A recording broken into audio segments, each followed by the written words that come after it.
So hello everyone, कैसे हैं आप सब। आशा करते हैं आप सब लोग बहुत अच्छे होंगे और आपकी प्रिपरेशन भी बहुत अच्छी चल रही होगी। ठीक है, तो जैसा कि आप जानते हैं ये हमारी DSSB और ये हमारे KVS NVS को लेकर एक क्लास है जिसमें हम GK GS के कुछ क्वेश्चन प्रीवियस ईयर क्वेश्चन के हिसाब से चीज़ें कंप्लीट कर रहे हैं और इससे बाहर क्वेश्चन नहीं आएगा। इसी से आप अच्छा स्कोर कर पाओगे GK GS में। ठीक है, सारा समुद्र पढ़ने की ज़रूरत नहीं है और जो भी आपको बैकग्राउंड नॉइस आ रही है उसे इग्नोर करना।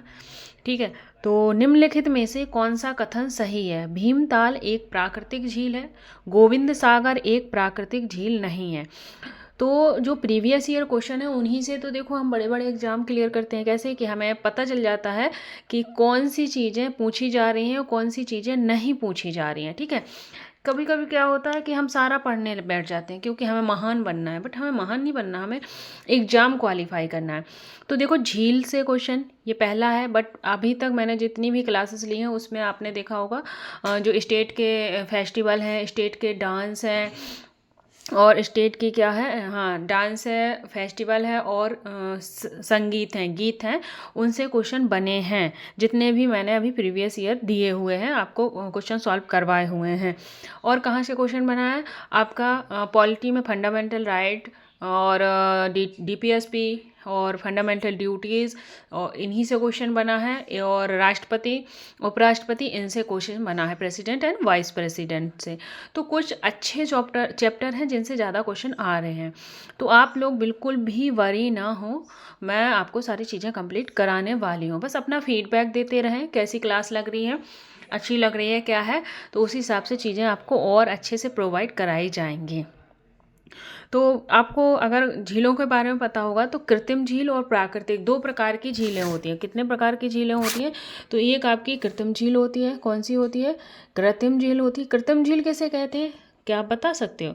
कृत्रिम झील जो मानव द्वारा बनाई जाती हैं वो कृत्रिम झील होती हैं। प्राकृतिक झील कौन सी होती हैं, जो अपने आप इनका निर्माण होता है, वो प्राकृतिक झील होती हैं। तो मैं आपको कुछ कृत्रिम झीलों के नाम बताती हूँ और कुछ आपको प्राकृतिक झीलों के नाम बताती हूँ। तो सबसे पहला है एक तो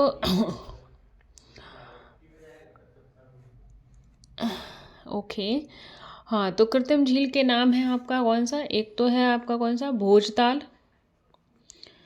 भोजताल झील। लिख लेना, ये क्वेश्चन बनते हैं, यहाँ भी क्वेश्चन बनेगा और जिनका SST सब्जेक्ट है तो वहाँ भी क्वेश्चन बन सकता है। ठीक है, तो भोजताल झील हो जाती है एक हुसैन झील हो जाती है, एक आपकी जय समंदर झील हो जाती है। ठीक है, एक जय समंदर झील हो जाती है और एक चैम्बर बक्कम झील हो जाती है। कौन सी, चैम्बर बक्कम झील हो जाती है। मैं उस पेज में लिख रही हूँ, यहाँ साफ नहीं दिखाई दे रहा है। ठीक है, तो चीज़ें क्लियर करनी हैं अच्छे से, जब ही चीज़ें हो पाएंगी। तो ये कृत्रिम झील है, मैं आपकी कृत्रिम झील लिखवा देती हूँ। कौन कौन सी बताई थी, आप भी नोट डाउन कर लो। भोजताल, हुसैन, जय समंदर नॉट समंदर। ठीक है, और चैम्बर बक्कम। तो आई होप आपको ये चीज़ें क्लियर हो गई होंगी, कृत्रिम झील कौन कौन सी होती हैं। और एक कौन सी है, गोविंद सागर झील। ठीक है, तो गोविंद सागर झील और भोजताल, हुसैन, जय समंदर और चैम्बर बक्कम झील, ये कैसी हो जाती हैं, आपके कृत्रिम झील हो जाती हैं। अब बात करेंगे प्राकृतिक झील कौन कौन सी होती हैं मैम। तो हम प्राकृतिक झील के बारे में बात कर लेंगे। नोट डाउन कर लेना, यहाँ से क्वेश्चन आपका 100% बनेगा। तो एक हो जाती है आपकी डल झील, ठीक है, दूसरी चिल्का, तीसरी पुष्कर एंड फोर्थ लोकटक या लोकटोक, जो भी हो, लोकटक। और एक हो जाती है बेबनाड। ठीक है, बेम्बनाड। तो इन चीज़ों का आप ध्यान रखेंगे, कौन कौन सी, डल, चिल्का, पुष्कर, लोकटक और बेम्बडाल, ये आपकी प्राकृतिक झीलें हो जाती हैं। और एक कौन सी हो जाती है, भीमताल। तो ये आपकी प्राकृतिक झीलें हैं। तो आई होप ये सारी चीज़ें आपको क्लियर हो गई होंगी। अब बढ़ते हैं अपने आंसर क्वेश्चन की ओर। अब इसी से आप आंसर दे पाओगे। तो भीमताल एक प्राकृतिक झील है, तो हमने अभी पढ़ा कि हाँ भीमताल एक प्राकृतिक झील है, तो दिस इज राइट। फिर लिखा है गोविंद सागर एक प्राकृतिक झील है, तो गोविंद सागर प्राकृतिक झील नहीं है, ये कृत्रिम झील है। कैसी है? कृत्रिम झील है। गोविंद सागर झील है कहाँ? तो यह सतलज नदी पर है। किस नदी पर है? तो ये सतलज नदी पर है।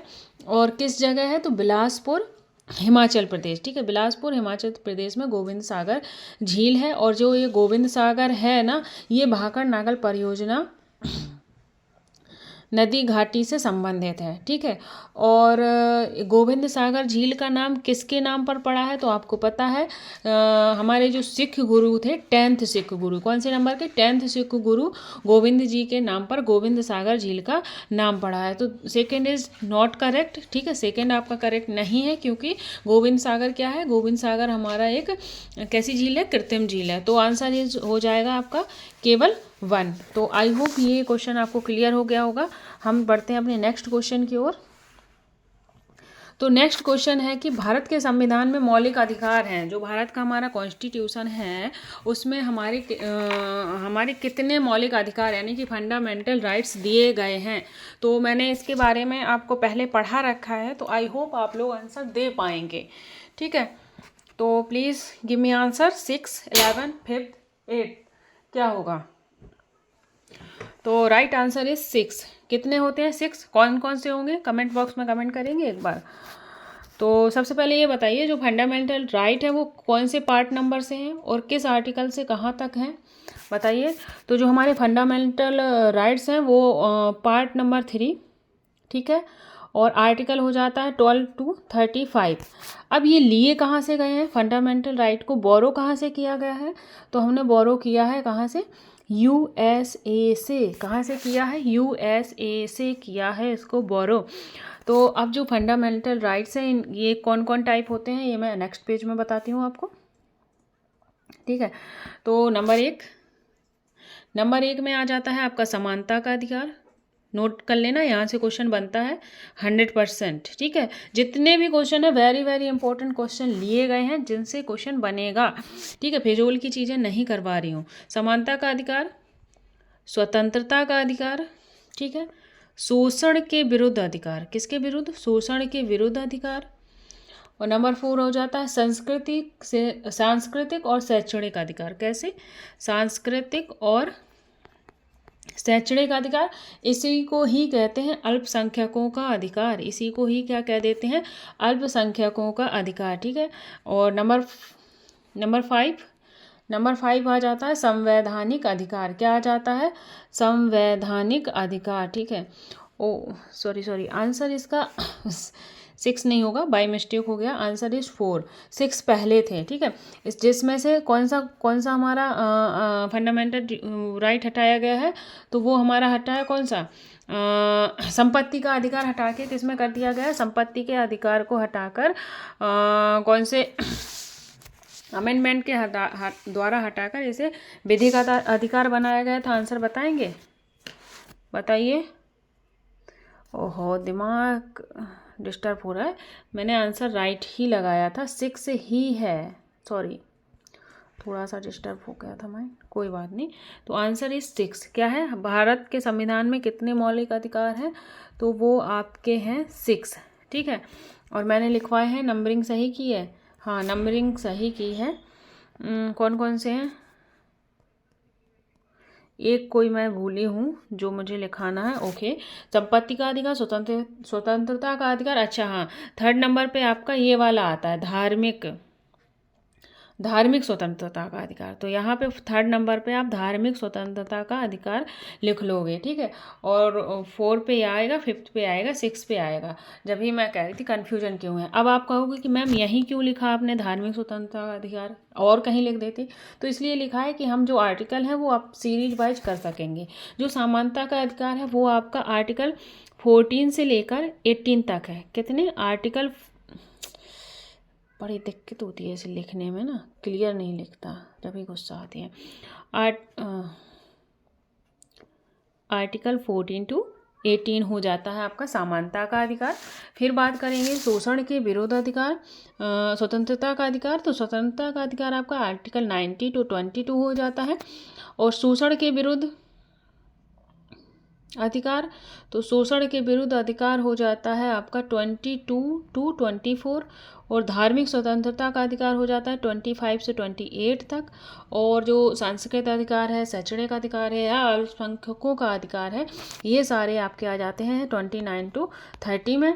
और संवैधानिक उपचारों का अधिकार सबको पता है, इसे कहते हैं आर्टिकल, ये कौन से आर्टिकल के तहत आता है, तो ये आता है आर्टिकल नंबर 32 के तहत। ठीक है, तो आई होप ये चीज़ें क्लियर हो गई होंगी। कौन कौन से 6 है? समानता का, स्वतंत्रता का, शोषण के विरुद्ध अधिकार, धार्मिक अधिकार, सांस्कृतिक एवं शैक्षणिक अधिकार, या इसी को बोल देते हैं अल्पसंख्यकों का अधिकार, और संवैधानिक उपचारों का अधिकार। जो आर्टिकल नंबर 6 है, आर्टिकल नंबर 6 यानी कि आर्टिकल 32 क्या है हमारा? आर्टिकल 32, ठीक है, संवैधानिक उपचारों का अधिकार। इसे किसने कहा है, किसके द्वारा संविधान की आत्मा कहा गया था? आर्टिकल 32 को किसने संविधान की आत्मा कहा है? ये आंसर दीजिए आप मुझे। हैं, और एक आंसर और पूछूंगी, एक क्वेश्चन और है कि जो हमारा संपत्ति का अधिकार था वो कौन से कॉन्स्टिट्यूशन अमेंडमेंट के द्वारा हटाया गया है, और कौन से आर्टिकल के तहत विधिक अधिकार में शामिल किया गया है? Give me answer. तो मैंने पहला क्वेश्चन पूछा था कि संविधान की आत्मा किसने कहा है, तो वो कहा है BR अम्बेडकर जी द्वारा। और जो हमारा संपत्ति का अधिकार है उसे 34th कॉन्स्टिट्यूशन अमेंडमेंट के तहत 34th कॉन्स्टिट्यूशन अमेंडमेंट के तहत 1978 के द्वारा, किसमें?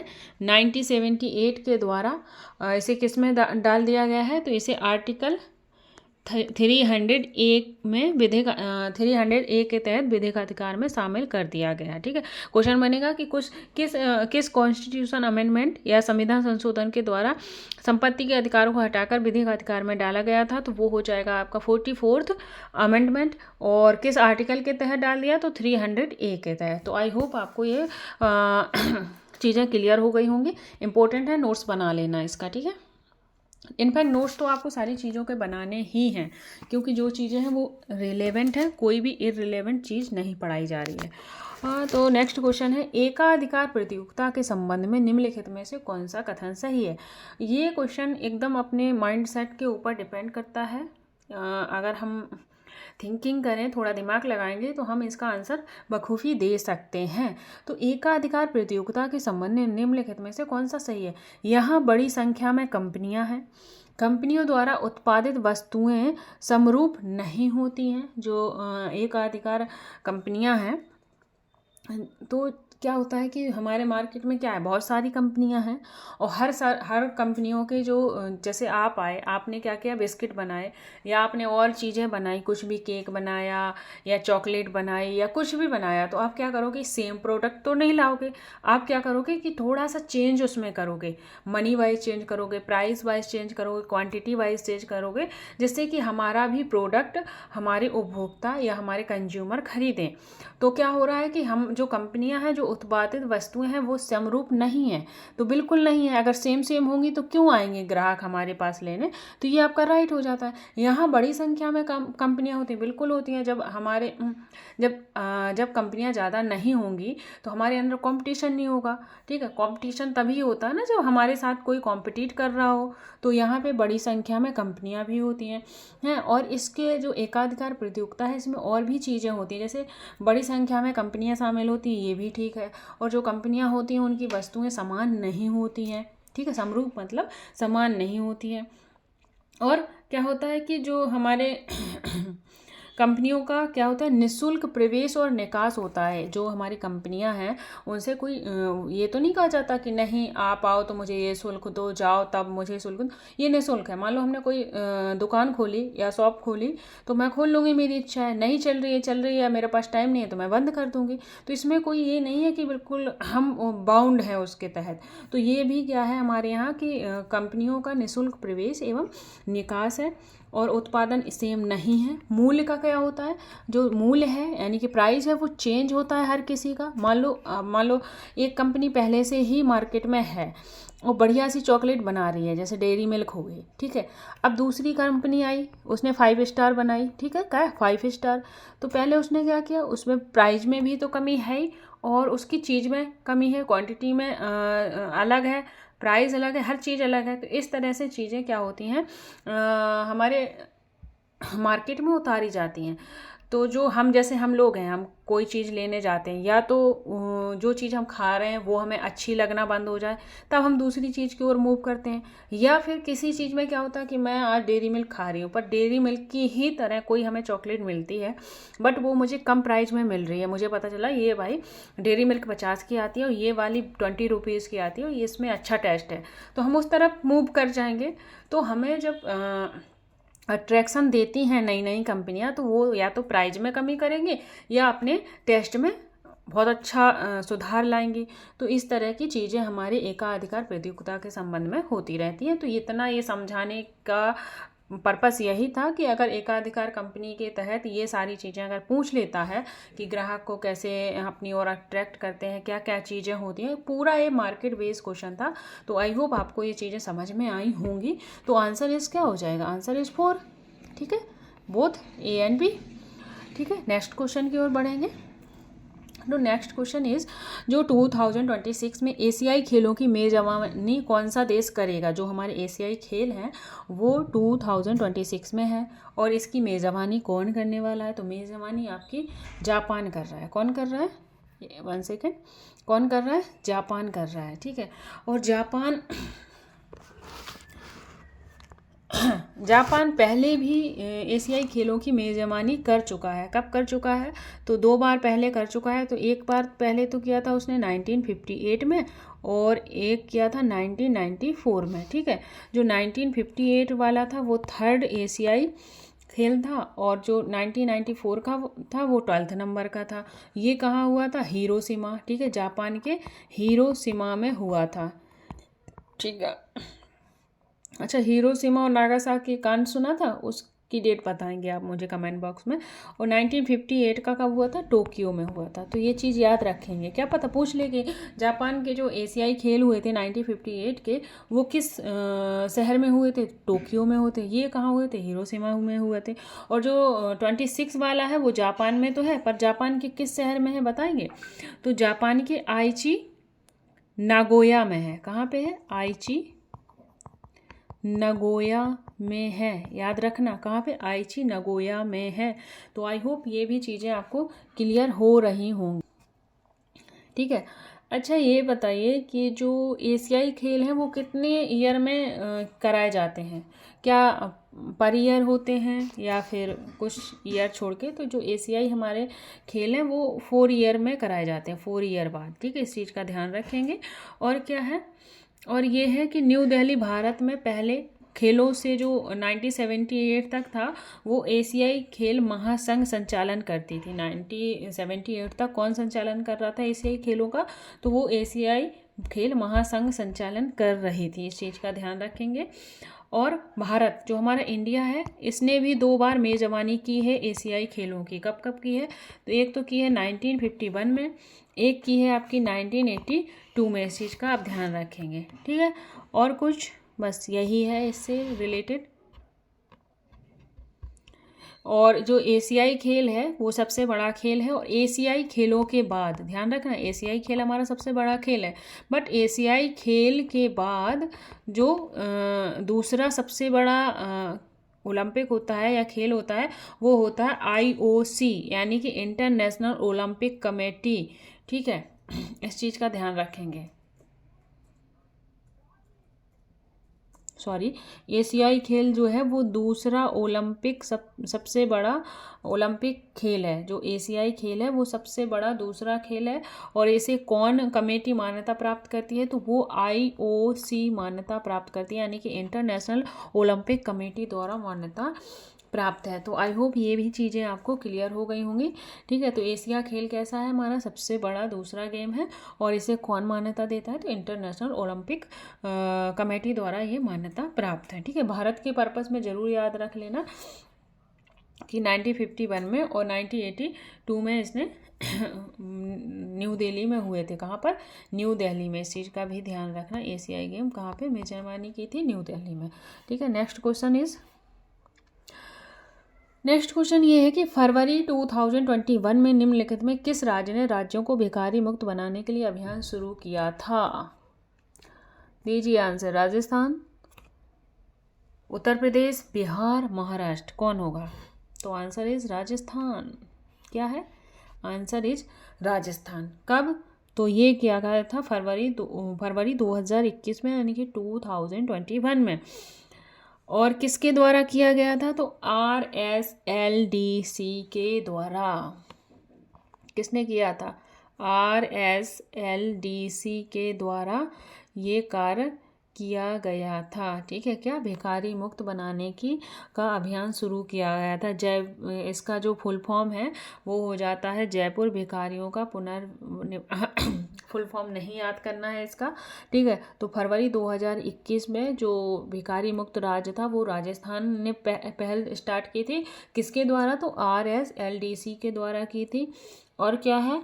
और ये है कि जयपुर में भिखारियों का पुनर्निवास किया गया था। जो भिखारी थे उन्हें आवास और सहायता प्रदान की गई थी। कहाँ पर? जयपुर के द्वारा। ठीक है, और एक और है UK, यानी कि उत्तराखंड, UK, उत्तराखंड, UP, उड़ीसा। ठीक है, यहाँ पर 43 भिखारियों को गृह, योग, खेल, कंप्यूटर कक्षा आदि प्रोवाइड कराई जाती है। कहाँ कहाँ पर?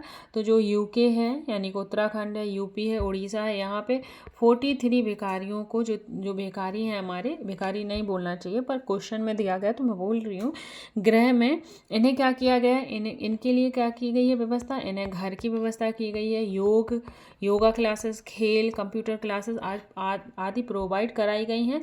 और राजस्थान गवर्नमेंट ने भी इसमें क्या किया है? 215 रुपये पर मंथ देने के लिए कहा है किन्हें? भिखारियों को। ठीक है, आगे बढ़ेंगे तो आगे नहीं, क्वेश्चन इज फिनिश।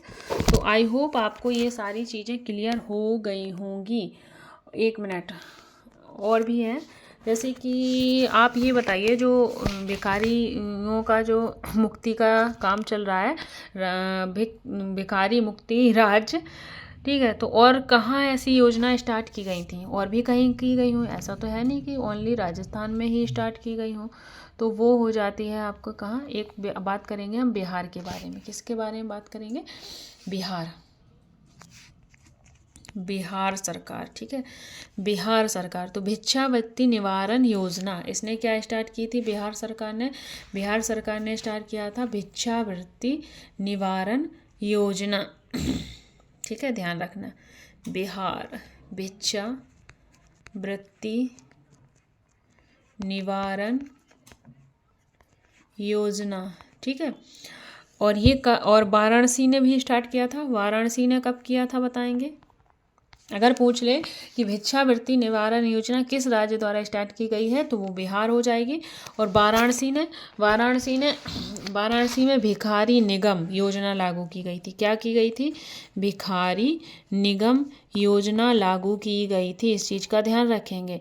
और जो वाराणसी में लागू किसने की थी? तो ये NGO ने, एक NGO था उसने लागू की थी। ठीक है, कॉमन मैन ट्रस्ट द्वारा, NGO के कॉमन मैन ट्रस्ट द्वारा भिखारी निगम योजना लागू की गई थी। कब की गई थी? तो ये जुलाई में लागू हुई थी। यहाँ पे क्या था? परोपकार के बजाय निवेश पर जोर देकर 2023 तक भिखारी मुक्त देश बनाने की सोची गई थी। ठीक है, तो कब तक? 2023 तक भिखारी मुक्त वाराणसी बनाने की योजना लागू की गई थी। और कौन सी योजना थी? तो वो भिखारी निगम योजना थी। इसी तरह महाराष्ट्र में भी एक योजना चलाई गई थी। किसके द्वारा? तो चैरिटी कमिश्नर शिव कुमार दुबे द्वारा शिव कुमार द्वारा ये योजना चलाई गई थी। यहाँ पे 1 लाख भिखारियों को रोजगार आवास देने की योजना थी। ठीक है, जो योजना थी ना भिखारियों को मुक्त करने वाली योजना, उसके तहत 1 लाख जो भिखारी हैं उन्हें आवास और क्या मुफ्त में जो रहने की जगह देने की बात कही गई थी। तो महाराष्ट्र में कब स्टार्ट हुआ था? 2018 में स्टार्ट हुआ था। तो आई होप आपको चीज़ें सब पसंद आई होंगी। अगर पसंद आई हैं तो लाइक, शेयर, कमेंट करना ना भूलें और चैनल को सब्सक्राइब कर लें नेक्स्ट वीडियो के लिए, जिससे कि आपको नोटिफिकेशन मिलता रहे। और मेरे दांतों में पेन है जिस वजह से मैं अच्छे से नहीं बोल पा रही हूँ। ठीक है। मेरी आवाज़ प्रॉपर नहीं आ रही है, लेकिन क्लास लेनी थी। अगर मैं क्लास नहीं लूँगी तो आपको लगेगा कि ये तो ऐसे ही है, 1-2 दिन क्लासेस लेती हैं फिर नहीं लेती हैं, तो इसलिए मैंने क्लासेस ली है। और मेरे साथ ऐसा होता ही है, अगर मैं क्लास या कुछ चीज़ नई स्टार्ट करती हूँ तो बहुत ज़्यादा दिक्कतें आती हैं। बट इस बार मुझे ऐसा नहीं करना है, मुझे सारी दिक्कतों को इग्नोर करके क्लास लेनी है। जब ज़्यादा ही प्रॉब्लम होगी तभी क्लास आपकी नहीं होगी, बाकी आपकी क्लास डेली चलेगी। संडे क्लास आपकी नहीं होगी। बस आप जुड़े रहिएगा और क्लास को अच्छे से प्रॉपर से देखते रहिएगा। जो भी चीज़ें बताई जा रही हैं उनको बस नोट डाउन करिए और एक बार रिवाइज ज़रूर कर लीजिएगा। इसके बाहर क्वेश्चन नहीं आएगा और बाकी रिवीजन आपका होता रहेगा। बीच बीच में क्वेश्चन आएंगे तो मैं सारी चीज़ें रिवाइज कराती रहती हूँ। तो जैसे कि फंडामेंटल ड्यूटीज़ है, DPSP कौन से पार्ट में है, तो 4 में है। कहाँ से कहाँ तक आर्टिकल है, तो आर्टिकल कहाँ से 35 से लेकर 1 कहाँ तक है बताइए। तो ये सारी चीज़ें मैं आपको रिवाइज कराती रहती हूँ, ठीक है। So bye bye, take care and thank you guys.